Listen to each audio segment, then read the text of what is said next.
میرے نبی نے فرمایا جو حلال کمائی کے لیے محنت کرتا ہے اور اس کا سر کا پسینہ پیر تک آتا ہے، اس لیے وہ پسینے پسینے ہو جاتا ہے کہ اپنی بیوی کو حلال لقمہ کھلائے، اپنے بچوں کو حلال لقمہ کھلائے، تو جب وہ شام کو گھر لوٹتا ہے تو اس شان سے لوٹتا ہے کہ وہ گناہوں سے ایسے پاک ہو جاتا ہے جیسے ابھی اپنی ماں کے پیٹ سے پیدا ہوا۔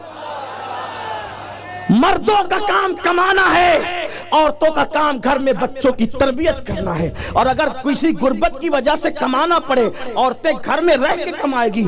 اس پرفتن دور میں کہیں عورتوں کو معاذ اللہ کہیں بھیجا جا رہا ہے، اور ہم سب پہ نظر رکھتے ہیں اس لیے کہ ہم آپ کے درمیان رہتے ہیں۔ اس لیے میں آپ سے کہنا چاہتا ہوں، اے میری قوم کے جوانوں، محنت کرو، خود کماؤ۔ بلکہ ایک بات آپ کو کہوں، خود کما کر کے کھانے والا آدمی نہ ہو، کتنا بھی پارسا ہو، وہ خود کمانے والے کے مرتبے تک نہیں پہنچ سکتا۔ ایک بات آپ کو بتا، حضرت داؤد علیہ السلام حلیہ بدل کر نکلتے تھے کہ میں اپنے بارے میں پوچھوں کہ میں کیسا ہوں۔ ہم تو تعریفیں ہی چاہتے ہیں نا، وہ لوگ چاہتے تھے کہ کوئی ہماری خامی بتائے، حالانکہ ان میں کوئی خامی تھی نہیں۔ حلیہ بدل کے نکلتے تھے، جو ملتا تھا پوچھتے تھے بتاؤ داؤد کیسا ہے، لوگ پہچانتے نہیں تھے، تعریف ہی کرتے تھے۔ ایک دن اللہ نے جبریل علیہ السلام کو بھیجا، جبریل جاؤ اور آئینہ دکھاؤ، بتاؤ داؤد کیسے ہیں۔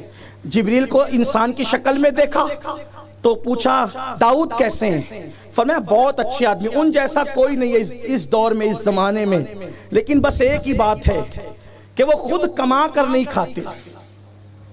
داؤد ہے بڑا اچھا آدمی لیکن وہ خود کما کر نہیں کھاتے۔ اگر یہ کمی بھی پوری ہو جائے تو داؤد جیسا کوئی نہیں۔ داؤد علیہ السلام پلٹے، اللہ سے دعا کی مولا مجھے ہنر سکھا، تو اللہ نے آپ کو زرہ بنانے کا ہنر عطا فرمایا، اور آپ کے ہاتھوں میں لوہے کو ایسے نرم کر دیا، ایسے نرم کر دیا لوہے کو جیسے آٹا نرم ہو جاتا ہے۔ خود کما کر کے کون نہیں کھایا؟ رسول اللہ نے خود کما کے کھایا۔ شام کے بازار میں حضور کھڑے رہے، مدینہ منورہ کے بازار میں حضور نے تجارت کی، مکے کے بازار میں حضور نے تجارت کی۔ پھر اس کے بعد دیکھو، صدیق اکبر تاجر، فاروق اعظم تاجر، عثمان غنی تاجر، مولا علی تاجر، امام حسن تاجر، امام حسین تاجر، امام اعظم ابو حنیفہ تاجر، سرکار غوث اعظم تاجر۔ اللہ اکبر! کون ہے جس نے ہاتھ سے کما کے نہیں کھایا؟ یہ تو دوسروں کے ٹکڑوں پہ پلنے کی لعنت بہت بعد میں آئی ہے۔ ہمارے اولیاء نے جوتے تک سیے، جوتے حلال کمانے کے لیے۔ آقا نے فرمایا جو حلال کمانے کے لیے ذلت کی جگہ پہ کھڑے ہوتا ہے، اللہ اس کو وہ عزت عطا کرتا ہے جہاں کسی کا گمان بھی نہیں جاتا۔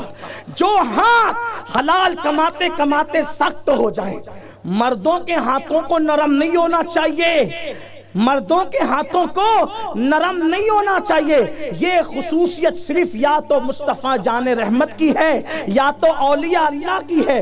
عوامی سطح پر مردوں کے ہاتھوں کو محنت کر کے سخت ہونا چاہیے، کیونکہ آقا نے فرمایا جو ہاتھ محنت کرتے کرتے سخت ہو جاتے ہیں اللہ ان پر جہنم کی آگ کو حرام فرما دیتا ہے۔ اس لیے محنت سے کماؤ۔ یہ کیا سوٹ بوٹ میں ہے؟ ہم کو دیکھو، ہمارے گھر کو مت دیکھو۔ گھر میں ماں پریشان، باپ پریشان، گھر والے پریشان۔ اور یاد رکھنا، یہ مسجد میں پڑے رہ کر کے نکمے بننے کا کام بھی تبلیغی جماعت نے شروع کیا، اس سے پہلے یہ نہیں تھا۔ ورنہ ہمارا مذہب یہ ہے، قرآن کہتا ہے اذا نودی للصلاۃ من یوم الجمعہ، اذان ہو تو مسجد میں آؤ، اور پھر نماز ہو تو کیا کریں؟ پڑے رہے مسجد میں۔ کہ مسجد پڑے رہنے کی جگہ نہیں ہے، مسجد کھڑے رہنے کی جگہ ہے۔ مسجد پڑے رہنے کی جگہ نہیں، کھڑے رہنے کی جگہ ہے۔ اللہ نماز پڑھ کے کروں کیا؟ تو قرآن کہتا ہے فَإِذَا قُضِيَتِ الصَّلَاةُ فَانْتَشِرُوا وَابْتَغُوا